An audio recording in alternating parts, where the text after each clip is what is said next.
vols que t'ajudi amb la multiplicació? Sí, gràcies, Ainhoa. De res. Que bé, ara me'n vaig a jugar amb el Xim a futbol.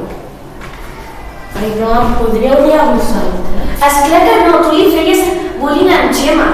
Però tots ens mereixem una segona oportunitat. D'acord, accepto